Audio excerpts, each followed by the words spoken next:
Okay, that's okay with you, right, to record? And I'll let you, if you want Am I gonna see the screen? to, yeah, do you want me to start your? Yeah. Okay, hold on. I'm going to share screen broadcast.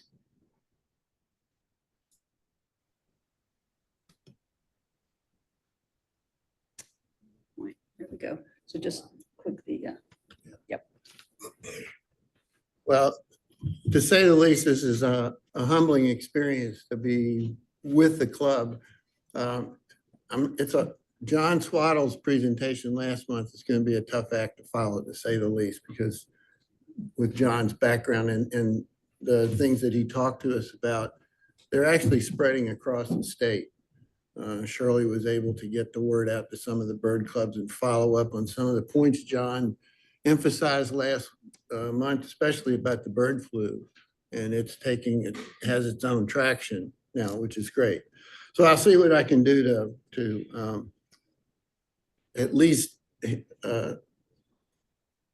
carry on in John's tradition here. So the premise behind this meeting is to talk about the second edition of the Birds of the Virginia's Colonial Historic Triangle. And we're going to get into that. We're going to also meet some people that some of you will know who some of these folks are, but there will be a number of people here that many of you all have not met and will never meet because they're no longer with us, unfortunately.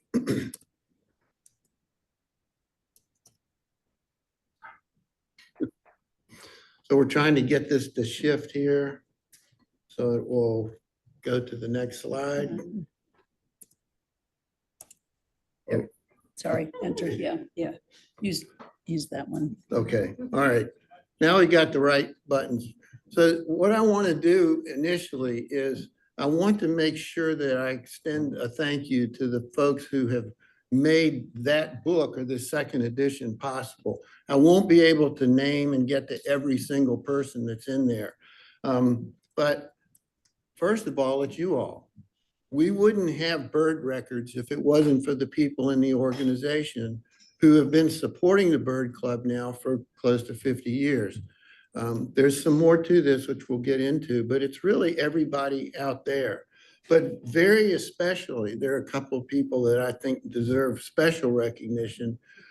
Jeanette went through the drafts when we were putting this together, and there is not a punctuation mark, a sentence, or a number that Jeanette has not gone through in great detail.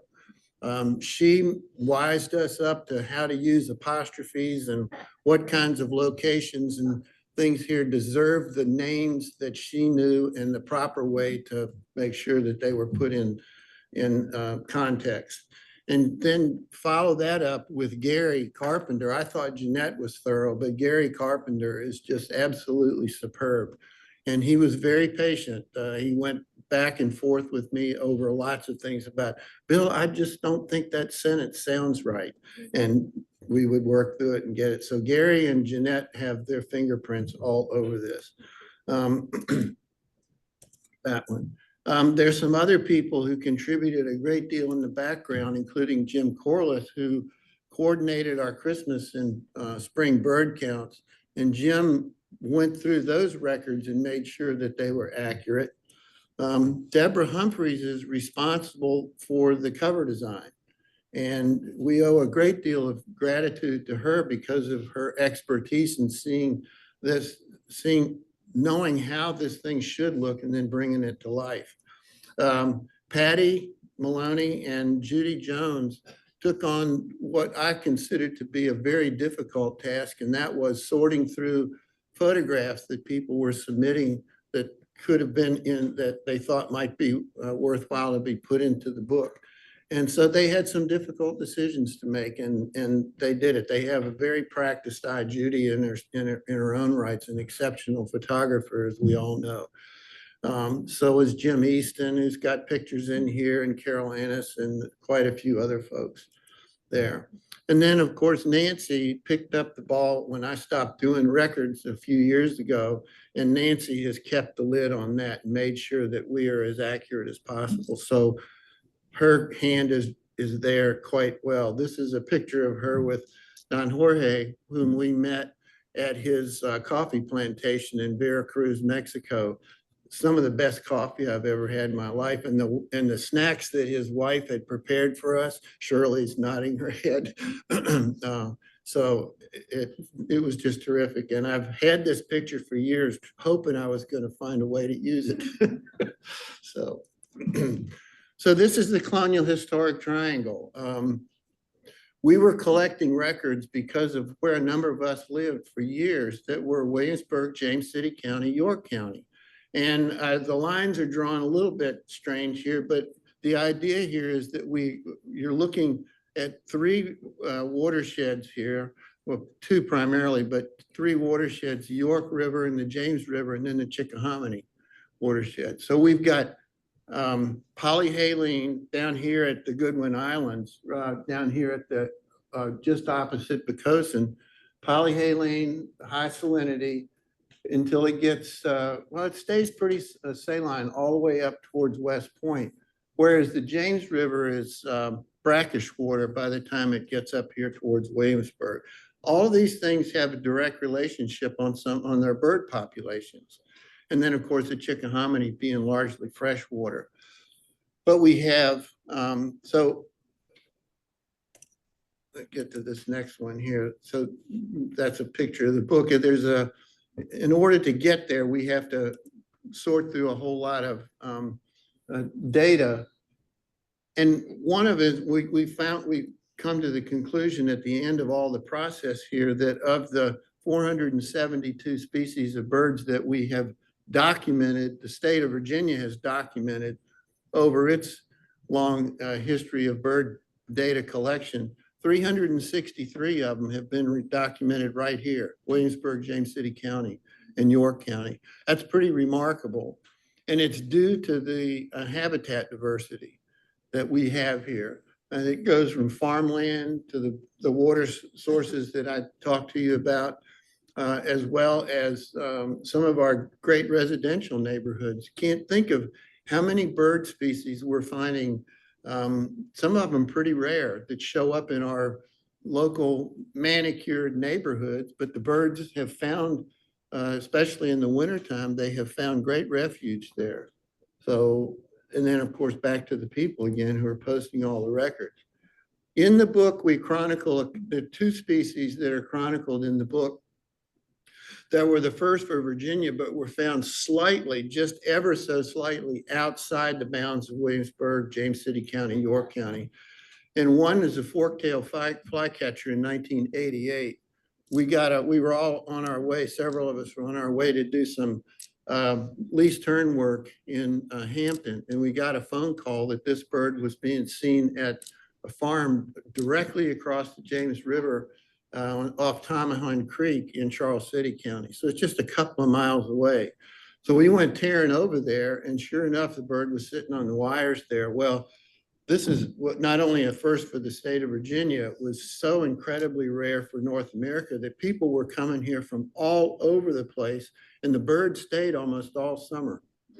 And thankfully, the road was open enough, and the folks who own the farmland were gracious enough that they tolerated folks coming in. This is 1988 now. No emails. Everything was done by snail mail or by the telephone. Same thing with a shiny cowbird, although this bird didn't stay around very long. It was on the south side of the James River, very close to Hog Island Wildlife Management Area. And I was driving down the road and happened to see a big flock of blackbirds and stopped. And this one, he said, well, Bill, it's just a blackbird. I mean, for heaven's sakes, what makes this one different than the others? Well, this isn't a bird ID class here, but this is a bird that, like other cowbirds, is a nest parasite. And it had been gradually making its way from the Caribbean and southern South and northern South America into the US. And it's rare, but regular in, say, Florida. And there are records for it that were making their way up the East Coast. Unfortunately, I don't believe there has been another record of the shiny cowbird in Virginia. Several very prominent birders got to see it, so it was legitimized. But as soon as the book was published, as soon as it hit the streets in September, it was out of date. And that's the nature of being an annotated checklist. Let's put this in the context of the fact that we live in this colonial historic triangle, and the very nature of history is that it's changing. You're never going to hit a point with a bird list or a butterfly list that you can say, okay, that's it, no more, we're done. So it was out of date. And since the book has been published in September, I can give you a couple of changes. Some of them surely documented for the Christmas bird count. We got some high counts for species after close to 50 years of bird counts. Then we're still exceeding some of our records. And we can spend a whole hour talking about why that might be. But one of the ones that's been documented here, we've had a couple of records previously, but in one of the, right around one of the first snowstorms this winter, Michelle Gianvecchio documented a Lapland longspur out at Mainland Farm. And then we also had a Tennessee warbler that's been showing up at a bird bath, I think is what it is. And it was being posted to eBird. That's a bird that you don't normally see. It's rare to uncommon here anyway, but to have one here in the wintertime was really, really, really neat. So the book is out of date. And on top of that, scientific names were changed. This used to be called the same genus name as the sharp-shinned hawk. This used to be called Accipiter cooperi, and it's not, it's in a different genus. So those of you who know the difference phenotypically between Coopers and sharp-shins, it's interesting to note that they're not even in the same genus anymore. That's really remarkable. And that decision was made and posted after we got the book, or at least is what I had in my data, after the book was published. So we're going to have to update that one here. We had to go back in time when we started the Bird Club to find out what the records were here locally. One of the sources of information was this book written in 1952 by Dr. Murray, who was James Murray, who was one of the founders of the VSO in 1929.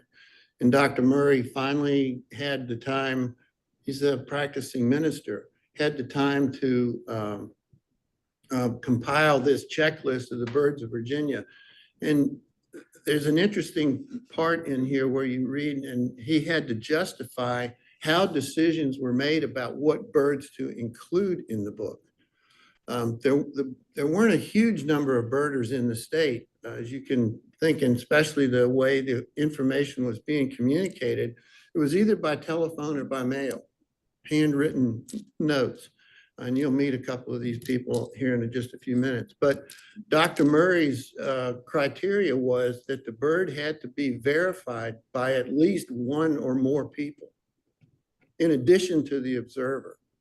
So we couldn't have these things for people just calling in and saying, oh, or writing in and saying, oh, I've got a blue tip dipstick over here in Salem. And somebody says, nah, I'm not too sure about that. But somebody else had to verify it and prove that have the details to prove that that was the case. Most of this information, not only in Murray's book, but others, was also written up in the Raven, which was started its publication in 1930. And we had to go through the Raven in great detail to tease out records that were from Williamsburg, York County, and so on. And there's some really neat history there about one of the first bird counts that was ever done here. The gentleman, Ray Beasley, did that bird count by walking from the campus of the College of William and Mary, walking now, 1946, to Jamestown. That's pretty neat. That was his bird count. And he's the only one who submitted the records, but there it was. And we've got these Christmas bird count records that go back to Ray Beasley in the 1940s. I took a chance and contacted the Colonial Williamsburg zooarchaeology department. and got in touch with Joanne Bowen, who could not have been more gracious. Joanne and I met several times in her lab, and you probably don't even know that the Colonial Williamsburg has such a thing. They've got a lab over off, I think it's Lafayette Street, that's tucked back in under the trees, and the amount of faunal material that they have there is just remarkable. And they were studying this from the context of foodways. And Google that, look at the foodways. So Joanne and I talked, and I said, well, here's the kind of thing that we're looking for. And she said, well, let me do some digging around and I'll put you onto some publications that we had.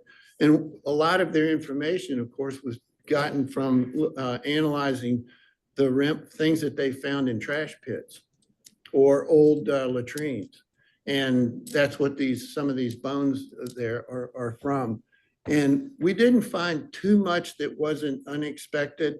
There were things like geese and pigeons, and their experts are so have so much expertise they can tell that these were the domestic geese, or maybe a Canada goose, which we can rationalize that they were killing them and during migration and harvesting. And then the pigeons were probably in the coops, the dovecotes that were all around Williamsburg. There were some other things. They'd have a warbler species, and that'd be hard to identify them by species. But through talking to Joanne and then going back and reading the documentation by people like John Smith and so on, we know for sure that these two birds that are now extinct were in the Williamsburg area. There's some very detailed writing about Carolina parakeets when they were seeing them at Jamestown. There's some very accurate descriptions, and it can't be anything but a Carolina parakeet. This is a bird that loves to eat cockleburrs. That was one of its favorite foods. And if they shot one, and which people did, of course, either from sport or who knows what else, when one of them landed on the ground, the whole flock would come. So it was easy then to pick off the rest of the birds that were in the group. And many of you are familiar with the history of the passenger pigeon, where there were flocks that would go on for days on end. The sky would be pretty much darkened. And we can feel fairly confident without any direct proof that there were passenger pigeons that were here on the peninsula at some point in time. So they're included in there as being extirpated. Now, a gentleman that some of you may have heard of by name, I had a chance to work with Fred for quite a while. He lived in Richmond. He was wealthy, pretty much retired, but Fred was the god as far as bird records were concerned in Virginia. You had to get something by him in order for it to be legitimized. This is after Dr. Murray's work. And here's Fred at Kiptapeak taking a sharp-shinned hawk out of a net there. He started the Kiptapeak banding station in 1963. That station has been closed now for over a decade for various reasons. But Fred was the person that you had to get and prove to him that the record was legitimate. And then, and Fred's name will come back here in a few minutes, but he was integral in having records from this area. He and a gentleman named Mo Stevens used to come from Richmond. Mo lived over near Charlottesville, and they would drive in the 1940s. Think about this. Think of what this must have been like in the 1940s to drive across the state to go to places like Seaford. There were boat people there, of course, fishermen in Seaford, but it had to have been wild there. And they knew it. And they knew that if they went there, the chances were they were going to find things that nobody else was seeing. And that's what they did. And going back through the literature and digging through and seeing what Mo and Fred found here boy, it's so much fun. Mo, by the way, is one of the leading taxonomists in the state. He's passed away, unfortunately, for plant species. So if you get interested in plants in the state of Virginia, his legacy is deeply ingrained in Virginia as far as that's concerned. Fred was one of the first people who, in fact, documented, or he found the state's first grebe. I'm not going to try to pronounce the genus for this particular grebe. Now, looking at it from where you're sitting, you'd say, what's the difference? Well, this is two different species of grebes. At the time in 1963, when Fred found that bird off Felgage Creek in the York River, it was called a Western grebe. And now we call it Western in quotation because it means it's just a bird in that genus. And to this date, we don't know what Fred actually found, which one of these two Fred actually found, because the details, getting the details, and they're subtle here. You have to look at the face very carefully and the color of the bill. That's what's going to give it away here. Otherwise, they're the same size. They are often together in places out west, but Fred was one of the first people to document this rarity, and it's right here in our own backyard. So that's the Western grebe. Notice that the black is above the eye and that the bill is yellowish. Fred probably could see, maybe saw that, but he didn't put that in his notes, as opposed to the Clark's grebe, where notice the black is below the eye and the bill is kind of green. You got to see these guys pretty close and up front and get a good long look at them before you can tease that out. Some of the things that the Colonial Historic Triangle has for first, it's got its stake in a lot of ornithological history. But we have the first state's breeding pair of anhingas down at Harwood Mill Reservoir. I think it was Dave Euchre that found them, and then Sig and Alice Sig took pictures of them, birds at the nest, and that was unheard of. We knew that there were anhingas in Virginia. They showed up infrequently, and lo and behold, there they are nesting. And we have subsequently found anhingas nesting in a large heron colony not too far from Harwood Mills. This is a species we need to keep our eyes on because they're going to be here, and they're probably going to end up being in large great blue heron colonies. There's a whole nother story we could tell. We had the state's first spotted towhee. Now, what made Ned Brinkley pull off the road, the late Ned Brinkley, superstar Ned Brinkley, what made him pull off the road up near where Lee lives in Upper York County and go walking around the edge of a pond to find a spotted towhee is beyond us. We don't know, but he did. The state's first spotted towhee. This is a bird that if you travel around out west, you would see it with probably very little. And you see how similar it is to our eastern towhee, but the name is fairly obvious that where it gets its name. Mac, right, sitting right here, found our in the state's second Townsend solitaire. It was in their yard for weeks. And people were coming here from everywhere to sit on the street in their front yard so that they could see the Townsend solitaire. It was feeding in a red cedar, correct? Yeah. And so it was a superstar. And Shirley wrote it up and got it published in the Raven. So imagine what Fred Scott thought when Mitchell Bird called him up now. This is in the 1960s, I believe it was. Yeah, 1966. Fred Scott, who he knows everything. And Mitchell calls him up and he says, Fred, I've got a northern shrike. And Fred says, no, you don't. There's no way in the world you have a northern shrike. And Mitchell said, I do. And Fred said, well, you prove it. And Mitchell said, come on down. I've got it here in a box. So I won't work through the details. There's some difference in the facial pattern and the structure and colors on the bill that differentiate this northern shrike from our local loggerhead shrike. And the sad thing about, I think I have the loggerhead back in here later on. When I was delivering newspapers right here nearby off Penniman Road, when I was in high school, I used to see northern shrikes loggerhead shrikes regularly every morning. And when I was driving to work going down Long Hill Road, right where the rec center is, There was one there until the 1970s that I would see almost every morning there by where the rec center is now. They're gone. And they're extremely difficult. That species is extremely difficult to find anywhere in the state now.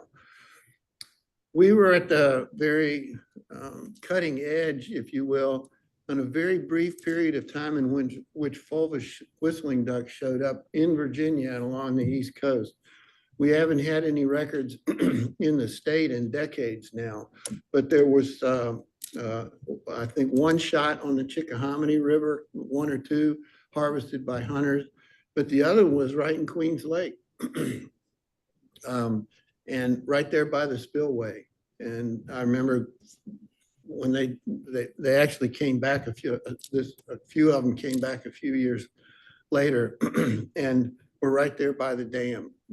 This is a bird that's very, very difficult, but we may see them in Virginia again, but it's highly unlikely. Two of the people who were instrumental in the bird club and ornithology in general on the peninsula and much further, Ruth Beck and Mitchell Bird. We mourn the fact that Ruth passed away in 2015 for all the things that she did. I'll explain some of those here in a minute. Mitchell is still with us. He's actually given programs, if I'm not mistaken, over at the landing. He's 96 years old. And somebody told me recently he gave a presentation over there, which I think is terrific. I met Mitchell. He doesn't like for me to tell this story, but I met him when I was about 12 years old. I had been befriended by a herpetologist at William and Mary because I was fascinated by frogs and snakes and salamanders and all, Leslie Berger.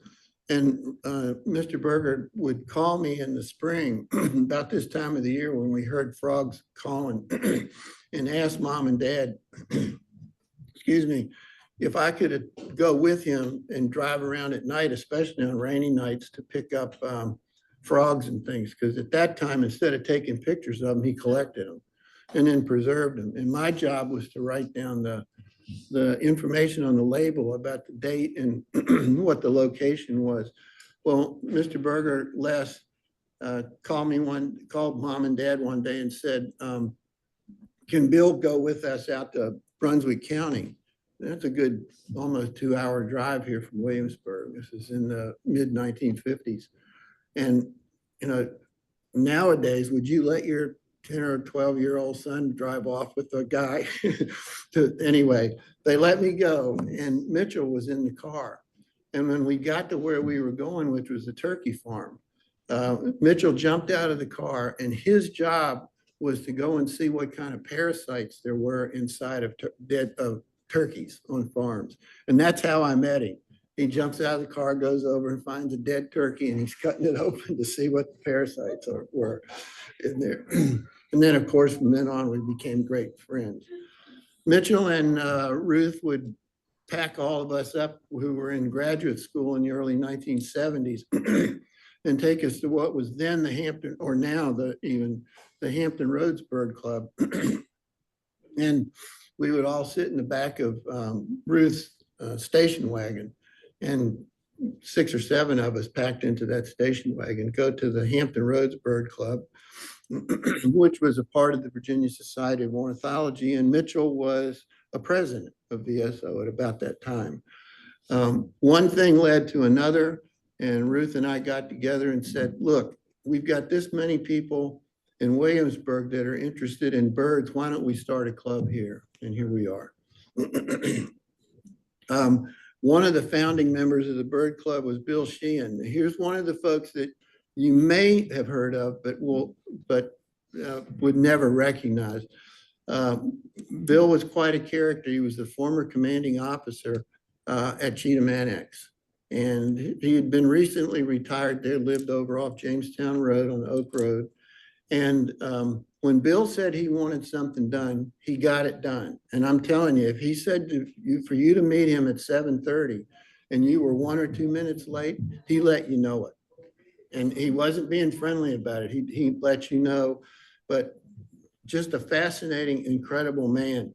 Bill took on the responsibility of going through records, as I've explained previously, plus other resources that he dug into to help do the initial cataloging of our local birds. Now there's a memorial to Bill. It's right across the street from where Kathy's B&B is.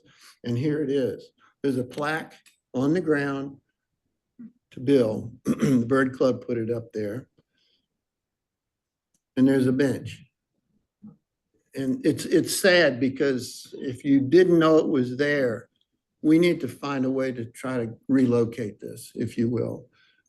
But it's next to the plot of land that was it still is, it's a laboratory, it's a research lab that John Swaddle and Dan Crystal and others have used for bird research. They keep their birds in the old barn, but it was a fallow field at the time when we were over there, and I'll get into that in a second too.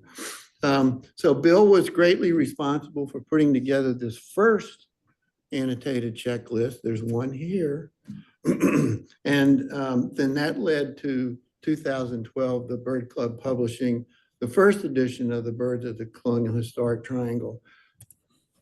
So a little bit about Mitchell here. The reason I put this in here is because it's got direct impact on our bird studies here in contributing to our records here at the Bird Club. But you can see Mitchell was quite diverse in all the things he was doing. These are pictures of him with young peregrine falcons and then working with some grad students, probably mapping eagle population nest. One of Mitchell's graduate students is Brian Watts, Dr. Brian Watts, whom we've had speak to the Bird Club any number of times. Brian and the next person I'm going to show you stand on the world stage. And I'm not saying this just flippantly. They do. They both stand on the world stage in terms of the ornithology that they've done. We know about Brian because of his work now locally with ospreys, but his bald eagles, which he's talked to us about any number of times. But the studies that they have done with whimbrels traveling internationally, and then an imperial eagle that he and some of his students have worked on down in South America is just remarkable. And that's just the tip of the iceberg of the things that Brian has done, continues to do on an international stage.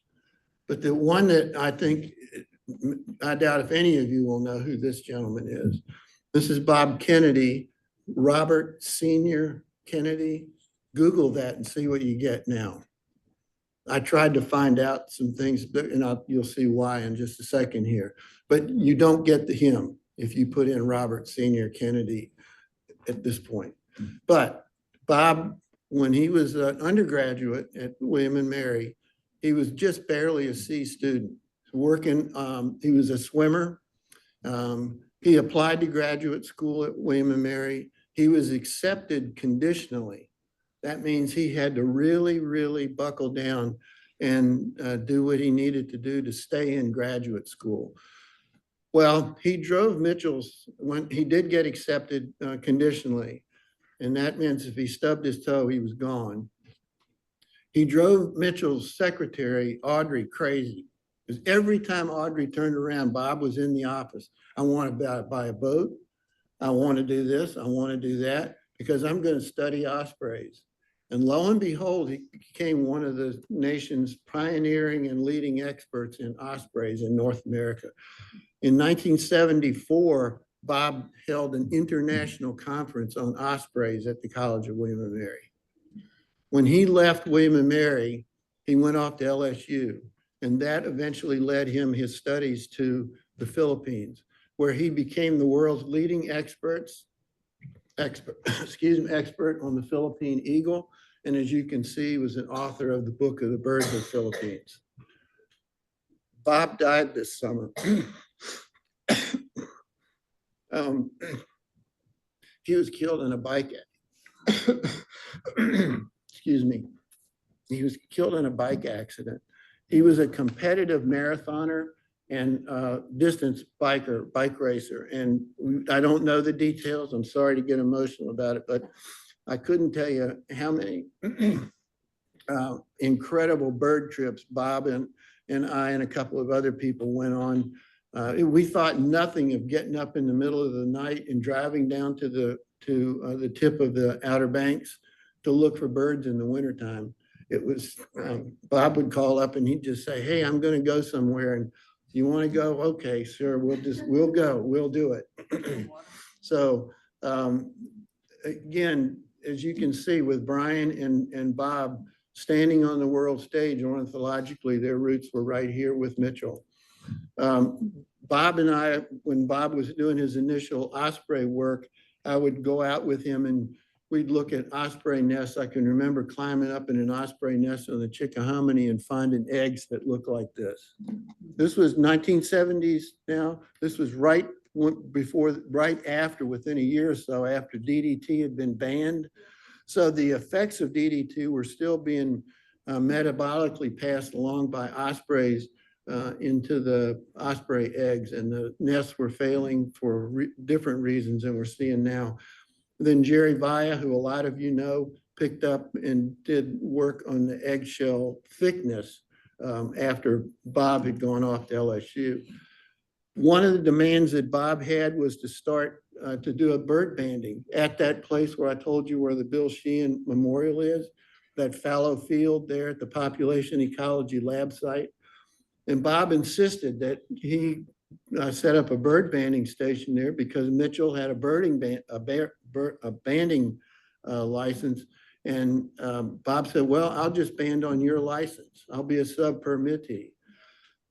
Okay, that's all well and good, but what happens when Bob leaves? Ruth picks it up. And one of the reasons that Ruth Beck picked it up is that she was looking to study yellow-breasted chats. And to try to study yellow-breasted chats is quite a feat to take on because they're so secretive. Her goal was to find a chat nest. They were in that area there across from where Kathy's house is now, but she was unfortunately never found one. But because of the banding that Ruth did there, spring and fall, we have our only records for Buick's wren. This is a bird that is gone from the state of Virginia. It no longer can be found during the breeding bird atlas for the 5 years of the breeding bird atlas. No Bewick's wrens were documented in the state. And I know when I was coming along and birding, we knew where there were places in the state where you could go find this little bird. If you go out west, it's not that difficult to find, but they're gone from Virginia. And we had our only record of a Swainson's warbler in this area. Those of you who go to Dismal Swamp in the spring, you all know about chasing the Swainson's warbler. Well, Ruth caught one here, a migrant coming through the area at the banding station there. We got a call one time, Ruth did, that there was a red cockaded woodpecker in Yorktown. And if you've taken advantage of the Nature Conservancy or the VSO's red cockaded woodpecker trips, you know you have to go to Piney Grove over in Sussex County.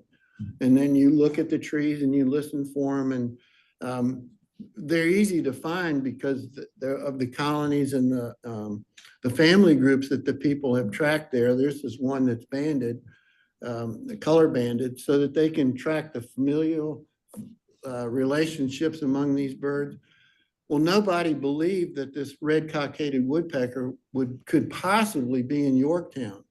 And it turns out that after the breeding season, some of the males will disperse looking for places that they might set up another colony. And lo and behold, one was in a yard in Yorktown, and Ruth went down and documented it because she was actively studying them over in Sussex as well. We can't thank Dan enough for the cadre of grad students and undergrads that have flocked around Dan. I was at the Kip to Peak Hawk Watch not long after Dan came on board, and he had brought some students to the Hawk Watch the previous weekend, and these young people showed up, and we said, so where are you all? Oh, we're from William and Mary. Well, why are you here? Well, Dr. Crystal brought us over here, and we just love him. And so And one of his proteges, or one of the young people that he's mentored quite a bit, was Andrew Rapp, who we're all in love with because of the things that Andrew is doing for anybody and everybody in wildlife in the state. Nick Newberry, among others. But Dan was at the Keck Lab there at the on the banks of the Lake Matoka, and he was, I don't know what he was doing there, but this Townsend's warbler flew down and landed right outside the window.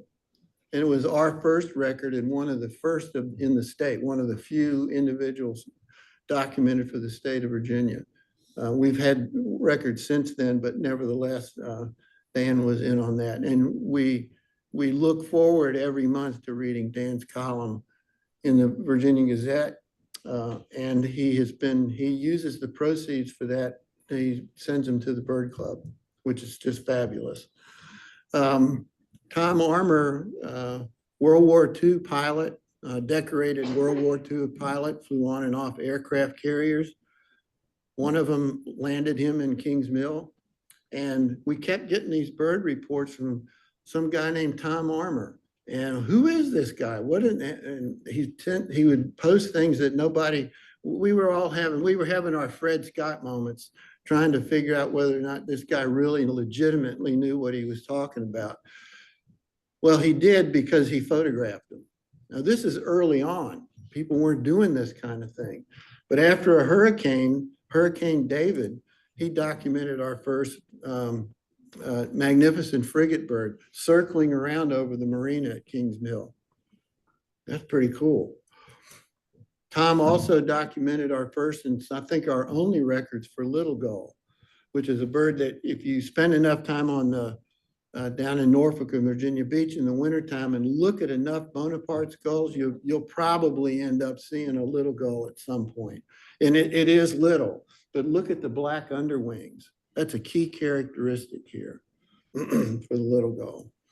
And he also documented a common ground dove, which is, if you're in Florida, this is not a bird that's hard to find at all, but it's rare this far north. And there was one at Kings Mill, which several of us got to see, as did long-eared owl. And I'll bet you there are long-eared owls in the community here that we don't know about. They're very, very shy and very secretive. And there's a place in Northern Virginia where one has been wintering for decades, or for years and years and years, and that you know what tree it's in. And if you go and stand under the tree, you can look and look and look, even though the owl is in there. It's almost impossible to see it. But Tom knew where one was before the forest was cut down there at Kings Mill, and we were able to see it, as was our first Western kingbird. And many of you know there was one at Jamestown last winter, but Tom documented one there at Kings Mill. Houses are in those locations now. And then Brian, whom unfortunately is undergoing some medical treatments, but Brian has been on the vanguard of just about anything that has to do with birds here locally. He is personally responsible for getting our first Franklin's gull. It was on the Jamestown Ferry. And you say, well, Bill, that's just a laughing gull. Well, it's slightly smaller than, look at the big white ring around the eye. When it's in flight, look at the tips of the primaries here with all these white markings on them. And it's a rather distinctive gull when you tease those details out, especially if it's with laughing gull. It's got a smaller bill, rounder head. So it's worth looking out for. I put it in here for that reason, not only to recognize Brian, but also to put it in our heads that this is a bird that we need to keep an eye out. It's where they live. This is the one that saved the Mormons, if I'm not mistaken. This is the one that was eating all the grasshoppers. It was the Franklin's gull out west. Brian also found our first Sabin's gull, which breeds up in the tundra and the taiga. He likes to get on the ferry and ride it back and forth across the James River to see what might be on the river. And lo and behold, there was this Sabin's gull. And this is a picture of that bird that was taken by Ernie Miller from Hampton. And people riding the ferry. This bird stayed around there for quite a while, and look how distinctive those wings and the tail is. It's a very striking bird, about the size of a laughing gull, but nevertheless quite striking. People were coming from everywhere and riding back and forth on the ferry until the Savins gull got in behind, and they could document it there. But while Ernie was taking pictures of the Savins gull, he saw something else that just didn't strike him right. And he got a picture of a black-legged kittiwake. This is a highly pelagic bird, highly pelagic, way offshore. Pretty common when you get up in northern Alaska, out in the Aleutians and so on. But there was this black-legged kittiwake following the ferry. Just blew everybody. When it was reported on eBird, nobody believed it. And here they had the picture of it to prove it to us. So Fred Scott would have loved that. And then Brian had a black-throated gray warbler in his yard. One of our, I think it was our first one. And then Dan Crystal found one over in his neighborhood near, it's Laurel Lane Elementary School now, not Rawls Bird. But this one hung around for a while.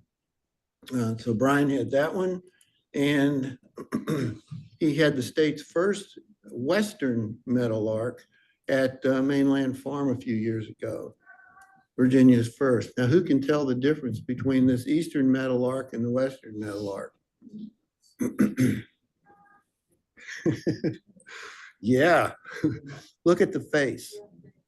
Look at the amount of yellow on the Western meadowlark and where it is, just below the gape and down the side of the face, and a little bit of a paler or darker gray spot on the side of the face, as opposed to our more common Eastern meadowlark. And it'd been predicted for years that the Western meadowlark was going to be found somewhere in Virginia. But who would have thought it would have been at Mainland Farm as opposed to somewhere in the Piedmont of the state? There again, people trooped in here from all over everywhere to see it, and it was very accommodating. You had to follow the Western meadowlark flock that was there, but with a little bit of patience, you could tease it out. College Creek has become remarkably important in our bird lore here for several reasons. When we've had some tropical storms or even hurricanes, one of the first things that we did when we could, if the parkway was open, was to go to College Creek and look out along the James River, look east and watch for the birds that were coming inland with the wind. And when College Creek was first developed, when the parkway was being built, was a huge sandbar out there, and least terns nested on it in the 1970s. And they've gone because that big sandbar, it'll appear occasionally on extremely low tides, but it was permanent enough at the time in the 70s that the least terns came in there and nested. And it's the furthest inland that least terns have nested in the state. That's been gone since the 1970s. But during hurricanes, we sometimes get to see, I'll come back to that, Wilson storm petrel, another pelagic species. And even more remarkable, a bridal tern, which is Caribbean, if you will, and then sooty terns. And you go, okay, Bill, how do you know which is which? How can you tell which is which here? One of these is the sooty, one's the bridled. The sooty is the one up top. Look how black it is. And then the bridal tern is grayer. So we're sitting there with our binoculars or our spotting scopes, and we're trying to discern colors of birds. It's raining and the wind is blowing like crazy, but these two have been documented. It's a thing to do during a hurricane or a tropical storm. Go to College Creek. We think it's because of that bend in the river, plus the halfway creek that goes in back behind it. But what we know, excuse me, get a bit back. Oops. How do I go backwards? There we go. Nope. How am I going to go backwards, Nancy? Nope. Yeah, here we go. that. College Creek is known to those of us who are into hawk watching. Brian started a hawk watch there in 1996. He saw a bird fly over his house. He doesn't live that far from there. The bird was going north, and he said, I wonder if there's something going on here. So he started going over to the parkway, looking south over towards the Hog Island Wildlife Management Area in the spring. And lo and behold, he noticed particularly turkey vultures coming across the James. And since then, now close to 30 years on, we continued to go. There was a group of us there this morning. Nancy was in charge today, keeping track of the hawk watch. And it is maybe one of the more predictable places to see a Mississippi kite, which is now nesting in the state of Virginia, up in Northern Virginia and in Hampton. But College Creek is a place that's, if you put in enough time there, you may get lucky enough to see one. We get 2 or 3 a year there. And even more especially swallowtail kite, which is down south in Florida. This is not that difficult to see. But we've had a few records of swallowtail kites there at College Creek. Predominant bird that comes across at College Creek is the turkey vulture. It's roughly 90+% of the total spring population. We always talk about the fact that this time of the year they're headed for Hinckley. And those of you who are from Ohio, I see some heads nodding up, down, know what I'm talking about. It's March 15th, is that right? Something like that. March 15th, they have a vulture celebration as to celebrate the vultures returning north. So we think that the birds that are coming across, they're going to end up at Hinckley, Ohio. Why not? Okay, we've done that. There are a lot of things that change over time. Things that we used to see. This is a picture from old Colonial Williamsburg. So what I'm leading up to here is birds that we no longer have with us. One is the northern bobwhite. When I was working for Colonial Williamsburg in landscaping, we used to find their nest around town. They were in our neighborhoods singing. It was not an uncommon thing to have them wake you up in the morning singing. Here, just about anywhere locally, they're gone. We get reports of them every single year, and they're invariably birds that have been released by hunters, especially up near the Chickahominy River, up near the Diaskin Reservoir. People will report them up there quite often. And there's a hunt club that hunts Wright Island that releases them regularly. So when we're hearing them, we're hearing birds that are out looking, hoping, but they're not going to stay around. They're gone. Why? Loss of habitat, probably predators, increase in coyote populations, feral cats. We could go on and on and on. Another one that's disappeared from here, we had a very substantial breeding populations of ringneck pheasants from Richmond all the way down here through Williamsburg. I've seen them on the college campus, for instance.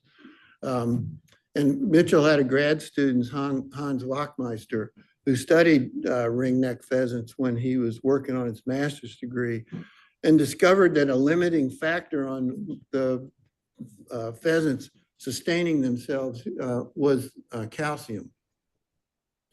Now, what's their source of calcium? Well, locally here, it would be the strata substrate that are full of old clam shells and oyster shells, where the calcium could be in the soil. Walt Fuhrer, who was the game manager, good friend of Bill Sheehan's at Cheatham Annex, maintained a very, very strong population of ringneck pheasants until not only after he retired, they stayed on, but then Cheatham had a lot of building. A big, huge medical facility was built, medical storage facility was there. And there again, the combination of foxes, red-tailed hawks, and we've lost the ringneck pheasants. And in the state, I don't know of any feral populations of ringneck pheasants anymore. I think they're again, it's like the hunters are going to stock them, but that's as far as it goes. They're gone. So that one, we've lost that one. Common goldeneye used to be just that. You could drive along the York River and or the James River, and there were places every winter you could predict seeing 10, 15, 20 of them at a time. The mouth of Queens Creek was golden for having golden eye every winter. And I think that I think Dave Euchre is still finding a few there when he's doing his Cheatham part of the Christmas bird count. But to see a golden eye now is truly rare. Chesapeake Bay Bridge Tunnel used to have them by the hundreds, and we don't see them out there anymore. They're here, but in very tiny numbers. Off York River State Park is a good place to find them in the wintertime too. But this is a bird that has pretty much disappeared right in front of us. Same with the mute swan, but for a different reason. This is not a native bird. They're brought in because they were ornamental. And there are a lot of them that I think there's maybe even, I think the last ones reported were at Kings Mill, but they're pretty much domesticated is what it amounts to. But we have records in our bird count, especially spring bird counts. We had over 50 of these with young. So we had a substantial breeding population of mute swans here, and they're gone. Not for predatory reasons, but because the Fish and Wildlife people came in and took them out. They're bad news. They destroy marshes. They were very competitive with our local waterfowl, like American black ducks, which have also disappeared quite a bit. So there's been an active program to take the mute swans out. I cover some of that in the updated edition here about the legislation that enabled that. It's a bird that just needed to be moved on. So barn owls, always uncommon to rare, were found here fairly easily if you knew where to look. And one of the best places to look was not only old barn silos. Have you seen any lately? Old silos and barns? Nope. And the question is, so what did barn owls nest in before there were barns? Like old tree cavities, for instance. So these are gone. The habitat has been changed enough that the barn owls don't have the big wide open spaces to go hunt their mice and other rodents. But they chose to nest in duck blinds. Now, Tom Armour knew watermen who would dock their boats at Kings Mill, and he kind of buddied up to some of them, and they would tell Tom about going up near a duck blind and finding an owl in there. And for heaven's sakes, that's what it was barn owls, ospreys that nested on duck blinds. I can remember going in with Mitchell and finding barn owls. Barn owls do as little as possible to make a nest. So they want something with a corner, and they'll get into the corner and lay 3 or 4 eggs. And they're pretty successful parents, but the young, think about what a young barn owl would have to do to get inland from a duck blind. And a lot of them don't make it. So it was kind of a self-fulfilling prophecy that the barn owls that were using the duck blinds here locally, their young just weren't going to be sustainable. They were going to die before they fledged. This bird is, as far as I know, maybe Hog Island still has some nesting marsh wrens. They used to be common at Jamestown Island and in the marshes along the Colonial Parkway on the Jamestown and Yorktown end. If you went there in the spring, you'd hear them just gurgling away. And I put this other picture in here because notice that the nest here for marsh wrens, they like to build more than one nest. They build dummy nests. So some people believe that that's a predator avoidance scheme, that they'll actually raise young in one nest, but they'll have these other nests to keep the predators, potential predators, busy investigating them and maybe not get to the other nest. But this is a bird that is become, as a breeder, it's probably gone from here. Maybe, as I said, Hog Island and those big marshes out there, there might still be some. Same thing with grasshopper sparrow is gone. Lee is shaking her head. They used to go out to the Jolly Pond group on the spring bird count, could find them at the old dump. and they're not there anymore. They're not. A lot of housing developments here. Kings Mill had a pretty good population of breeding grasshopper sparrows, but they're gone. They like the first growth in weedy fields. And those of you who know the rec center, Whisk, there's a big weedy field out in front of the athletic complex there. And up until about 10 years ago, there were breeding grasshopper sparrows there singing on territory. If you're lucky enough to hear them, it's a fun little bird. And they like to tee up on the top of the weeds and throw their little heads back and sing a song that's very, very difficult to hear. But there may be some in the Toano area off Forge Road, but I kind of doubt it. I don't know. Nobody's reported any breeding grasshopper sparrows here locally. Seaside sparrow, regular, 5, 6, maybe up to a dozen pairs in the salt marsh directly across from Queens Lake Marina or New Quarter Park. Go there anytime from late April all the way into the summer, and the seaside sparrows were just singing up a storm. They're gone. Probably, not probably, they are nesting on the Goodwin Islands down at the tip of the Colonial Historic Triangle. They're definitely down there breeding, but here locally, gone. And we don't know why. Sea level rise, climate change, what's that doing?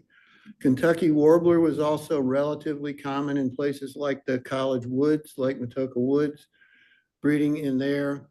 When I started doing bird surveys in the late 90s over at what we call Green Springs Trail now, I saw adults feeding young in there. They're gone. And they've been gone for decades. There's a pair at New Quarter Park, which with the master naturalists know where that pair is. It's pretty predictable. They've been in the same location for quite a long time. And we only hope that that pair is not only, there's a continuity there, but where are they going to recruit other Kentucky warblers to maintain genetic diversity? If you've only got one pair, or maybe even two pairs, and I'm not even sure they're two pairs, the master naturalist folks who monitor there may know, but where are they going to recruit their breeders? Is this one just going to wink out from there? I don't know. Are they at York River State Park in places that we don't get a chance to get into? Very possibly. But for all intents and purposes, there is a good breeding population of them, by the way, on Cheatham Annex in areas that have long have not been touched. If you prowl around up in upper James City County, maybe off Forge Road, but even further up towards Lenexa, you may get to hear whippoorwills. I can remember going out not far from the college campus and hearing both eastern whippoorwill and whoops, darn it, Chuck Will's widow. Yeah, there we go. Chuck Will's widow. Notice that, and I'll back up again. How are you going to tell these guys apart when you see them? You just don't. And that's their activity is confined to being so nocturnal that color is not a big deal here. But there are a number of places locally that you could go out. The old landfill off Jolly Pond Road, Arlene and I used to go out there and we could hear both of them singing simultaneously, whippoorwill and Chuck Will's widow. Nope, not anymore. Evening grosbeaks were so common here that people just absolutely flatly disliked them. They would eat you out of house and home. Mitchell banded over 1,000 at his home in Queens Lake in one winter. That was just the evening grosbeaks. That didn't get into the pine siskins and the purple finches that were also there. But catch an evening grosbeak and try to hold on to it. And if it gets a hold of you, a hold of the skin on your hand, you're in big trouble because it hurts. It just flat out hurts. They'll bite and just hold on like, oh, get out. But of course, the wild bird stores, we didn't have what we have now. We had a birdseed sale thing that the Bird Club, Fred Blystone, managed for years and years and years. This was during some of the heyday of when the grosbeak's around. So let's buy all the sunflower seeds we can buy. And lo and behold, they just come in and eat you out of house and home. Now, if you hear of one in the state of Virginia, you try to get over and see it. You do what you can, get over and find it. Somebody talking. Nevertheless, birds that we need to be on that are in, we're seeing the ones that have decreased. Don't know what this is all about, but that's okay. They've stopped. So we are on a feature called a long Anyhow, we're getting an increase in the number of brown pelicans. It's not an uncommon thing that I saw a brown pelican today from the Hawk Watch. They're pretty regular. They didn't nest until 1989.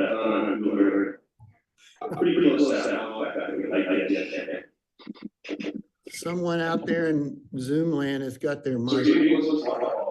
Make sure you mute yourself, everybody. Dan. Oh, Can you mute yourself? Jeanette's on it. Thank you, Jeanette. I don't think he heard though. Okay. So brown pelicans, they're nesting here in Virginia and have been since late 1980s. And one of the more remarkable things that Williamsburg is the epicenter for is the number of white pelicans. I think Deborah Humphrey said she saw over 70 yesterday at Hog Island. I can remember if you wanted to see a white pelican, you had to drive up to Chincoteague because there were one or two that wintered there. So you would drive 3.5 to 4 hours to get up almost into Maryland to see American white pelican. And now we see them on a daily basis at the Hawk Watch. They're over on Hog Island, and sometimes if we're really lucky, they come over and give the Kings Mill the Bronx buzz like that, and then they turn around and fly right back again. We don't know what that's about, why they get up and circle around, but they do. And there have been over 100 spotted there. We now have records for white pelicans locally here for every month of the year, and there's no place else in the state that can claim that. Lesser blackback gull, another quite rare bird up and through the 70s, is now predictable here in the county, especially off the Jamestown Ferry. Look for the yellow legs. It's got a charcoal back, not a really deep black back, smaller headed than the great blackback gull, and then got yellow legs. The adult does. The immatures, you'll be able to tease through those pretty good. It's interesting that there is the lesser blackback gull, which prompts everybody to think that there's a greater blackback gull. That bird doesn't exist. It's the great blackback gull. This is the most common gull that we saw in Portugal this summer. They're everywhere. Somebody on iNaturalist posted a picture of this bird off the Jamestown Ferry. And they posted it, and there again, nobody believed that that's what it was till they saw the pictures and said, yeah, looks like a young Heermann's gull. Well, that bird, we think it's that bird, ended up at a marina over in Hopewell and got so tame that the folks there who were running their fishing boats and so on would pull their cars up next to it and throw food out. And it was their Heermann's gull. This is a West Coast gull. It's common out there, but very rare in the state. And thank goodness somebody photographed it from the ferry. We have had over time quite a few Selasphorus hummingbirds. That's the genus of Rufus and Allen's hummingbird.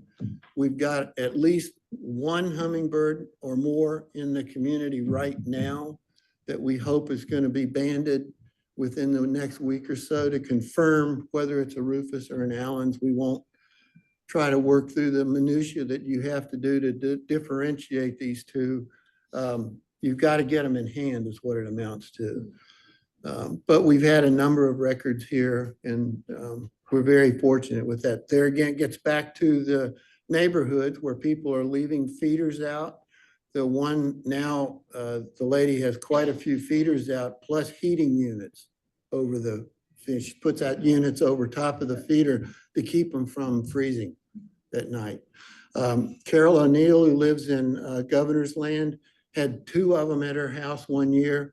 And they were so aggressive to each other that she had to put 1 feeder in the front yard and 1 feeder in the back to make sure that the birds weren't competing with each other. And she saw one of them feeding. She took pictures of it at 9 o'clock at night. In the wintertime, this bird's in pitch black dark, feeding. Cool. House finch was first documented locally here by Gus Hall in 1967. And the history on this, as you may know, is it's a bird that's common out west, but it was sold in New York and some of our eastern cities as the Hollywood finch because their wonderful song. And if you leave a wreath on your front door, you're going to have these nesting in it. That's what's going to happen. They'll get there. They'll chase the wrens away, but now they're common. They're all over the place. I just had to put this one there. I couldn't resist. Some of you know that Arlene and I hosted a Western tanager, a male like the one here on the right, for about 10 years. And we had somewhere in the neighborhood of 300 to 400 people come to the house to see it. I've had people say, I saw my life Western tanager from your driveway. That's pretty neat. But I put it here because we're getting more and more records of Western tanagers here in the east. There was I guess there's up to 2 of them at feeders to the Yorktown battlefield up until a couple of years ago. So look for them. Don't be surprised. The one that came to our house liked to eat peanuts. That's what it would sort through everything until it got its peanut and then would fly off. Is that what's going to get it to come to your house? I don't know, but give it a try. There are common ravens down at Newport News Park, just outside of what we call our York County boundary. Are they going to move towards Williamsburg? We've had some people who are seeing 1 or 2 at a time here, not too far from where we're sitting tonight, off of 64, for instance. And it's probably a matter of time before we get ravens being seen a little bit more regularly here locally. So be on the lookout for them, listening for them and looking for them. Same thing with brown boobies. We have now, I think, 3 or 4 records for brown boobies. They're showing up all over the place in the east. And I don't know the reason for that, but it's one that Nancy had a friend post a picture of one that flew in and landed on the bow of their sailing vessel at Yorktown. It's sitting on the bow and they got their phone out. The first one that we had documented here, the lady had no idea what it was. She took a picture of this thing that was sitting on the back end or the front end, depending on which way the boat was going, the ferry that goes across from Scotland Wharf and so on. So anyway, so be on the lookout for brown boobies sitting on pilings or buoys and things like that out in either one of the rivers. We had a white-faced ibis that showed up at Mainland Farm one year, and Shirley had developed a technique. This was before we had the high-powered cameras and so on, where she could mount her cell phone on her spotting scope. And Shirley was out there and come on over here. And she fixed her little device that she had made. We got pictures and documentation of the white-faced ibis. The key on this is the red legs, the red eye, and the white that goes all the way around the eye. Nice white there. Glossy ibis, legs are grayish and tan. The eye is dark and there's no white that goes all the way around it. Okay, so what should we be on the lookout for here? We need to be on the lookout for black-bellied whistling ducks. They're being seen. They have been seen here locally. We're here at Doctor's Hospital. There was 2 of them last spring. The other ones Jenny found out at and that one stayed around a few days anyway. But be on the lookout for it because they're moving. This duck species is moving north, as are limpkins. Limpkins have evolved, I guess, to the point that they're no longer completely dependent on apple snails. They're actually feeding on snails other than apple snails. And in that vein, more and more limpkins are being seen way on up into even New England now because they're exploiting snail populations there. Our first one, the second one ever seen in Virginia, Dan Crystal was walking through his Rolling Woods neighborhood one Saturday morning and taking his morning walk, and there was one in the ditch. While he was walking down through the neighborhood, there's this limpkin, which is about this tall, walking down in the ditch in his house. And he got on the phone, there's a limpkin over here. So a whole bunch of people, blah, blah, blah, got over there. And it was picking off snails in a pond not too far from his house, little neighborhood pond there. That's what it was eating. Be on the lookout for this very difficult to identify mottle duck. We have found a few. There have been a couple documented in the state. Looks like, well, it's just a blah duck. Why isn't that a mallard? Why isn't a female mallard or even a gadwall? We'd have a tough time picking that one out. Look at, it's got a bit of a cap. It's got a stripe through the eye. That doesn't rule anything out. But look at the base of the bill, at the gape. There's a black mark right at the base of that yellow bill. This is a male mottle duck. The face is kind of pink, as is the neck, and there's almost no streaking on the neck. And then it is mottled. That's no other way about it. But here's a picture of mottled ducks, and the female's the top bird and the male is the bottom bird. Look at the end just below the blue. You see one single white stripe. If this was black duck, American black duck, which is easy to confuse it with, there would be, the white would be at the top of the speculum, up towards the inner wing, whereas this has got the white along the trailing edge. And then also notice the white under the wing linings. Why not? Why not live and, why not have in all of those thousands of scop out there on the York and the James River right now? Why not have a couple? There was one seen in Norfolk a few years ago. And this is a bird that may very well just get teasing all of those things apart.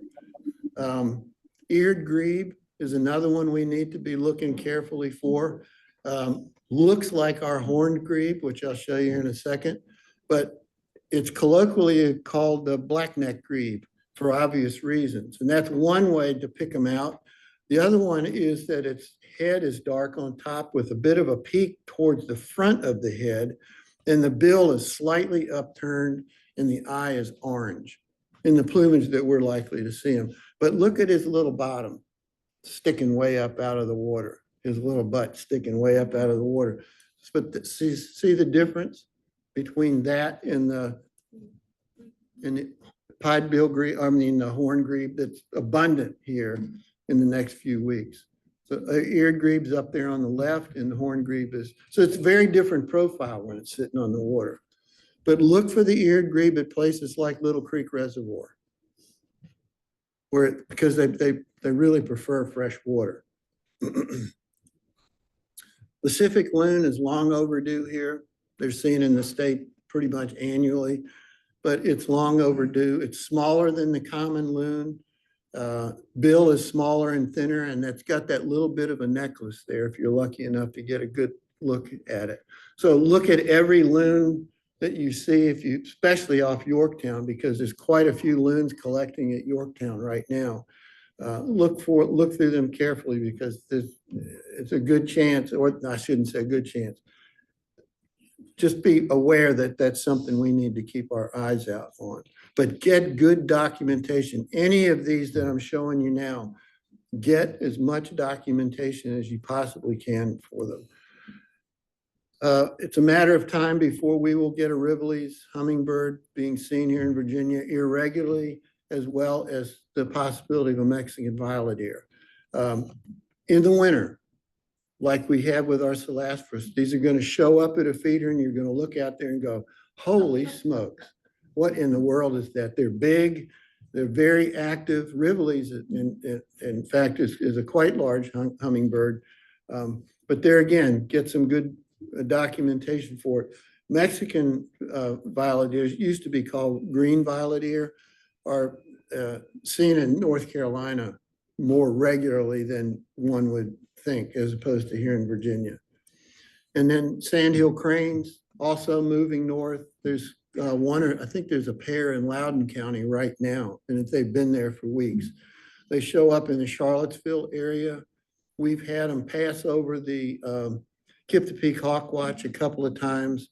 And with all the big farm fields around, it's just, a pair could very easily get in these fields and just stay until they head back to where they're going to breed. Where we go in Sarasota, Florida, there's signs along the road like the deer signs, that you have to be aware of them so that they're not, because they'll walk right out in the middle of the traffic. They're right there in the parking lots and shopping centers. So they're not afraid of people at all. And then we've had some documentation recently of roseate spoonbills, but they're increasing. They're in the state almost every single year now. And both we've had one at Hogg and then another one that was out at Chickahominy Riverfront Park. But they could show up at any one of our ponds. Same thing with breeding Mississippi kites.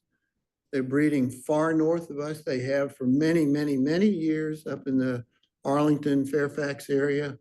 They were breeding in Hampton, as I mentioned to you. And you think, well, they're going to be out in the middle of the boonies. No, they nest in neighborhoods. They could be right in your backyard. That's the kind of stuff that they like. So, and they love flying insects, particularly dragonflies. So if we have a big dragonfly event, why not have the Mississippi kites there? Same thing with the caracara. There was one reported in Rockbridge or Rockingham County just in the last week. It's a bird that's wandering around. You look at that and you would have a hard time believing it's related to a peregrine falcon, but that's their closest relative, falcons. They love cattle fields, and they're carrion eaters. I can't believe we haven't had a purple sandpiper documented at Yorktown yet, because they're at Grandview and just around the corner and down the York River. So why they haven't been there? Are they off the old Yorktown refinery? They like the rocks. I can't believe we've overlooked them, but it's there again. And then look for either one of these two. We're not going to go into the details on this, tropical or Couch's kingbirds. Every year now they're showing up somewhere in Virginia or close by. They look like, you say, well, Bill, that's just the Western kingbird. Don't mess with me. Clear differences here when you start to.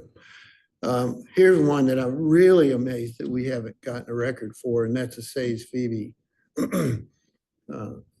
Seen in the state quite often, probably someplace like Gospel Spreading Farm or off Forge Road. These will be sitting on the edge of the pastures. Potentially, it's a single bird. I just put the two pictures in here to show you different positions. Not a brightly colored bird, but I can't. There again, it's something that we're going to get here sooner or later. Same thing with probably a vermilion flycatcher. It's not a rare thing anymore for a vermilion flycatcher. Same thing with a gray kingbird. Be on the lookout for them. They're seen almost every fall or regularly enough at Kip-to-Peak that you don't want to go so far as to say expected, but nobody's surprised anymore on the southern tip of the eastern shore. How about a varied thrush at your feeder? running around and said, well, that just looks like a robin with something wrong with its face. But no, they show up at people's backyards and then just stay the winter. So potentially look for them there. And Mary Ellen is sooner or later going to get a Bullock's Oriole. Or some of the folks here who've got lots of Orioles coming to their bird feeders. We are so long overdue for a Bullock's Oriole, it isn't funny. So I can't tell you how careful to look out for that. Same thing with Harris Sparrow coming to your bird feeder. Lesser goldfinch. Look at that little black cap. There have been a few seen in the state. Rare, but nevertheless possible. And for certain, we've had several records of black-headed grosbeaks at bird feeders. So you don't have to go far. These things might show up. And we had a painted bunting record I heard of early, right before the bird count, I think it was, but I never heard any more about the bird, whether it was documented to any great extent. But if you're trying to attract painted buntings, put out millet. That's what they like. The parks in the out west and down in Florida, they put out a millet feeder and the painted buntings will go to it very quickly. But I'll bet you they're here. I bet you every year, I'll bet you they're here. So our work here locally goes on. There's Jan and Shirley. They're doing their work out, doing the prothonotary, and there's somebody checking a bluebird box. Make sure you continue to participate in our Christmas bird count. We're regularly getting over 100 people every year, which is fantastic for a Christmas bird count. Keep entering your data into eBird, following all the protocols there. I won't go into that too much. And I know a lot of folks in here like to put their things in iNaturalist. It's not just for birds, butterflies, plants, on and on and on, lots of insects. And then, here we go, come on, you can do this. Great Backyard Bird Count. We were supposed to have had our presentation early enough that we could have gotten this in, but the snow kind of stymied us a little bit. I hope you submitted records for the Great Backyard Bird Count through eBird, of course. Let's see. And then Project Feeder Watch. I know a number of you all, that's about, you're pretty close to being finished with it for the year, I think. April, something like that. Helping at the College of William and Mary with Osprey Watch, which I know folks here do. So the message here is to continue keeping the data coming is what it amounts to. Wildlife mapping, which a whole lot of folks in here do regularly.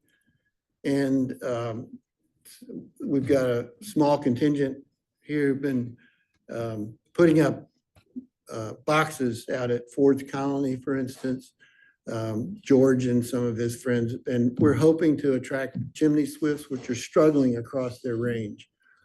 Best place to see them, of course, is down at Merchant Square in town. But outside of that, they're struggling. They really, really are seriously struggling. Cheryl and her group are doing a great job with purple martins. We had a purple martin committee for the Bird Club when we first started, run by a gentleman named Roy Troe.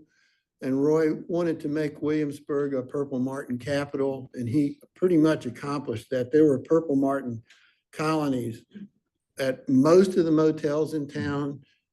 Most of the McDonald's here in town allowed us to put them up. We had quite a few at Cheatham Annex and elsewhere, and there's this bird that's disappeared. I mean, when they started disappearing, they disappeared from here very quickly. And Cheryl and her group are working very hard to establish purple martin colonies at Chickahominy Riverfront Park, and there's a nice colony of them. Kathy's got one across the street or at her house over near the Nagelson Center. So there's a nice purple martin colony. So, and then Shirley and her group are doing a great job through CVWO, Coastal Virginia Wildlife Management. Coastal Virginia Wildlife Management. Coastal Virginia Wildlife Observatory, to increase the population of prothonotary warblers. They're going to put in some additional nest boxes out at Green Springs Trail this year. They've got boxes along the Powhatan Creek Trail, and there's some nest boxes that the college kids have put out at William and Mary. They're doing some strange things. Shirley she's making some faces like, because we don't know what the prothonotaries are struggling in some of their places. So she can always use an extra set of hands there. But with all that said, I'm really curious. So why don't you people get out there and do something? So that's it. Thank you.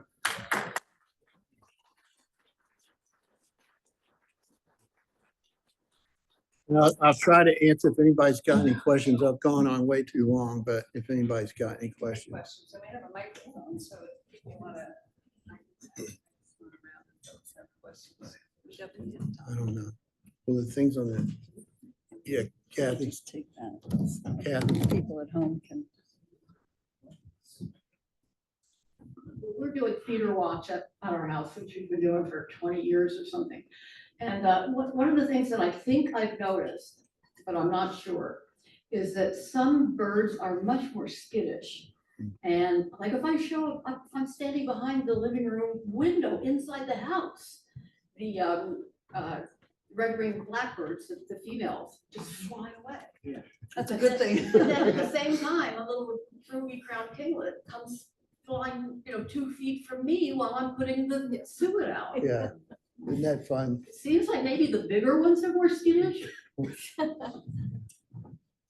is one of the fun things about birding, and the difference between birding and bird watching. I won't spend a lot of time on that, but this is a good thing about birding, where we spend enough time looking at the birds, we learn things about them. And it's not just a bird, that there's some differences in behaviors and routines and so on, which makes it even more magical. Yeah. Anybody else? I know folks want to go home. Other questions? Let me check on Zoom or on, let's see if there's any in the chat.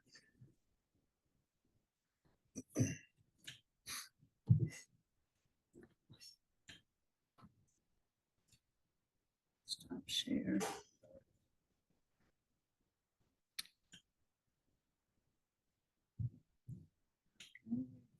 Hey, Bill, wait, Chat. Bill, question for you. Yeah, George. Would ravens be part of the group of corvids that are down at the Newport News landfill? It could very well be. That's a great question. Every time we drive by there, I wonder, I don't think access there is granted, but which is unfortunate, but they're being seen enough locally. I'm not sure if they're being seen over there at the, what's the park that's across the road there? Anyway, but I think that's, and that would be something that would hold them there. Yeah, yeah, could very well be, yes. Have some comments. Amazing presentation, Bill. Thank you so much. Thanks, Phil, for a great presentation. Great presentation. Awesome presentation, as always. Brian had an orange crown warbler at his feeder last week. So a lot of great presentations. Okay, good. Any more questions? Thanks, Okay, well, everybody. thank you so much, Bill.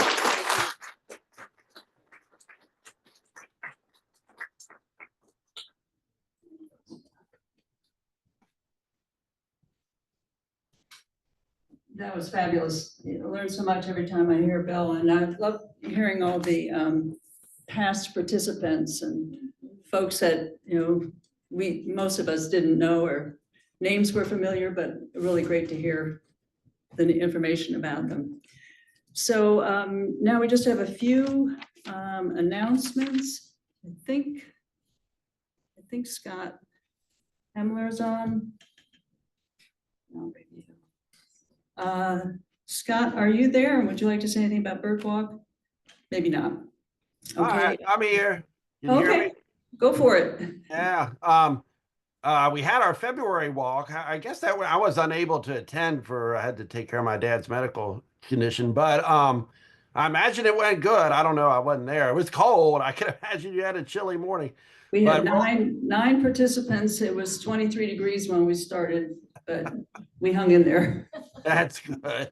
But anyway, we'll have one in March, the fourth Saturday in March, at New Quarter, at our usual time, usual place, New Quarter at the parking lot there by the park office there. So hopefully it won't be too cold. Hopefully we'll have good weather. We should see some migrants, coming in, some early migrants at that time. So we'll see how it goes. Yep. Great, thank you. Thank you so much, Scott. George, you want to say a couple words about our field trips, past and present, past and future? Mostly future. Future. Let's see if I can position myself in the camera. There. Oh, yeah, good point. There we go. The next field trip is going to be Saturday, March 15. We'll be going to Machicomico State Park, where Deborah Humphreys will be our leader. We'll meet at the parking lot just past the entrance at 8 a.m. that day. I will be arranging carpools. I'll send out information on that in the notice I'll be sending out this weekend to the club. The park in the past, when we've been there on field trips, it's really great because it's got the variety of habitat, fields, forests, and river. The one bird that impresses me the most there are the field sparrows that we see, which can also get shorebirds. And this week there have been black-bellied plovers and dunlin reported there. We've seen pipits in the past. And you can usually get a good look at ospreys that are carrying nesting material. So it's all in all a good trip, and March 15th, Saturday, mark your calendars. Great, thank you, George. Yeah, that's a wonderful destination. So hopefully we'll get a good group to come to that. In terms of the newsletter, Mary Ellen has just about got it ready to go. But if you have something, an announcement or something you would like to say for that's going to take place in March, or if you have one or two latest, sightings, she doesn't need tons of them, but if there are a couple people that have a photograph they'd like to submit, there's still time. It'd have to be pretty much tomorrow, or maybe, what's today, Wednesday, maybe Friday. Upcoming programs, we don't have Patty here tonight, but I can tell you briefly, our next one is in March. This is going to be our superstar, Andrew Rapp, is sharing his busy time with us to come and talk about the seabirds of Virginia. Andrew he's a star, and he loves pelagic birding. And if you have a strong stomach, it's worth going out with him. He's really quite amazing. So he's going to tell us about the seabirds of Virginia. Wonderful program. April, we have the student research grant recipients. That's a favorite night of mine. We get to hear these young up-and-coming scientists tell us what they're working on. That's the April meeting. And May is Dixie Summer from, do you know what trip? Chile. Her trip to Chile. And she, if you've seen her programs, she has beautiful photography, and she'll give us a great trip to Chile with her. And she's due to be here in person. Yes, she wants to be here in person. So that's wonderful. Yeah, so far we've got all in-person presenters. Shirley, would you like to say something about bird count or VSO or nothing? I'm not prepared, sorry. Okay, no, that's fine. And I don't have anything else. Does anybody else have an announcement or something they want to point out or mention, or some great bird? I want a varied thrush. I don't have one, but I want one. I want an evening grosbeak. Evening grouse. I will tell you, when we used to band those in Vermont, and Bill's right, they would take that beak and they would grab that nice soft piece of your hand. And we found that if we gave them a pencil to hold, you could do just about anything you want, and then measure and check for brood patch and all that. But then we had to get the pencil back, and It wasn't always easy, but that was the way we handled evening groceries. So I guess if that's it, we do have, so no more announcements. Anybody out there in Zoom land? Anybody got some great sightings at home? And we're counting on Mary Ellen to get us the Bullock's Oreo. That's gonna happen. Okay, well, Jim Easton, he's another one. I think he has 8 Baltimore Orioles, and I think he had a photograph that showed all 8. He had them circled. You could see eight Orioles in one picture. Only Jim could do something like that. I will just quickly say we had 53 birds at Hawk Watch this morning. So we're off to the usual start, I would say. Now we can go to door prizes if no one has anything else. Shirley had offered to help with door prizes, and where's Portia? You guys wanna help? We have a puzzle over there that has 80, a jigsaw puzzle, 80 faces of owls in it. And it's virtually impossible, but there, check that out. And it's just the face. And so you think, okay, yellow eyes, I can do that. Well, no, I mean, it's really a trick. We also have what Bill brought, the 1977 bird list. That's over there, and that's a treasure. And if no one takes it, don't take it home. It's a real treasure. That's history. That's a wonderful thing. We've got just some books. We got some suet. If I make a donation, can I have it? Yes, you may have that. You may have that. Anyone not get a ticket? Everybody got a ticket? For those of you in Zoom land, I'm so sorry you can't participate in this. We would love to see you here, but we understand it's things not for everybody. I'll make a donation. Damn, Will you photocopy it for me? Yeah. All righty, you ladies ready to draw a number? How many prizes are there? Well, you can do whatever you think. 4, 5.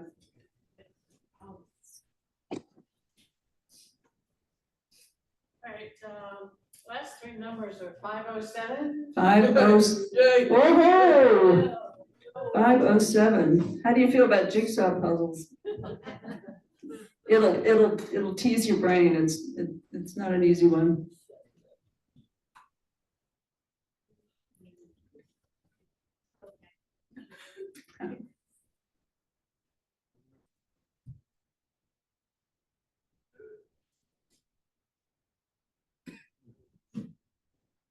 Number 501. 501. Oh, there you go.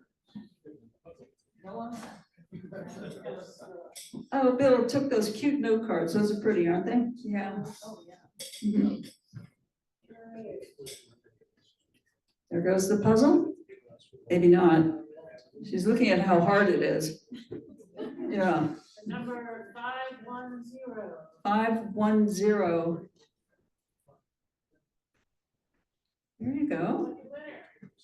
Got some suet over there and a couple of books.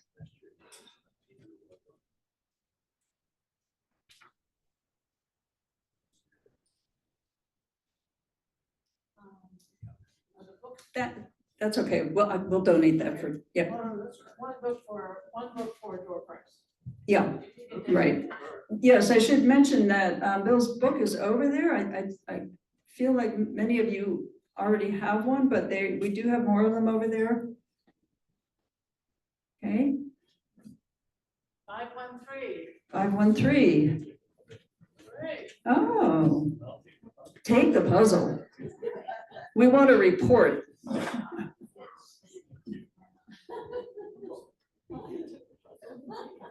Maybe one more, ladies? One more? Well, Or however many you think. I brought this. Oh, yeah. This is, of course, the written woodpecker, and that's our Mascot logo. Mascot. Mhm. And, you can put it on a tree in your yard, you can put it on your door frame in the house, or whatever you want to do with it, but it's designed to be. Beautiful red. It looks to be like life size. Yeah, so anyway, well, let us be the next one. I'm sorry? Where did you get it? The Wildsburg store. Number 491. 491. Oh, Jan. Yeah. Okay.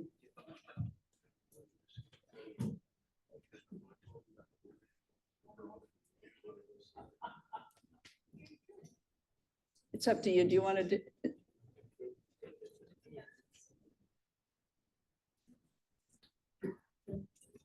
Jan's taking that beautiful red-headed woodpecker.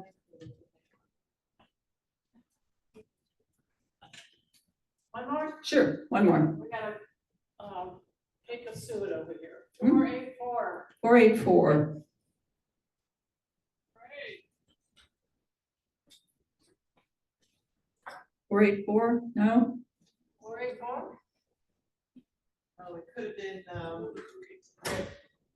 Oh, well, try one more. One more. 502. 502, there you go. And I think that is probably it until next month, when you're gonna want to be here for that with Andrew Rapp. Andrew just discovered for the first time in 80 years, the Appalachian grasshopper that had been thought to be extinct. He's working for Natural Heritage as a state zoologist, following rare animals of all kinds. He's not just a bird lover, he's an equal opportunity nature lover. So he'll be here in March. Hope to see you all then. Okay, Bill, thank you so much. That was fabulous. Thank you so much. All right, good night, everybody. Thanks for coming. Thanks for tuning in Zoom land. Hope to see you all soon.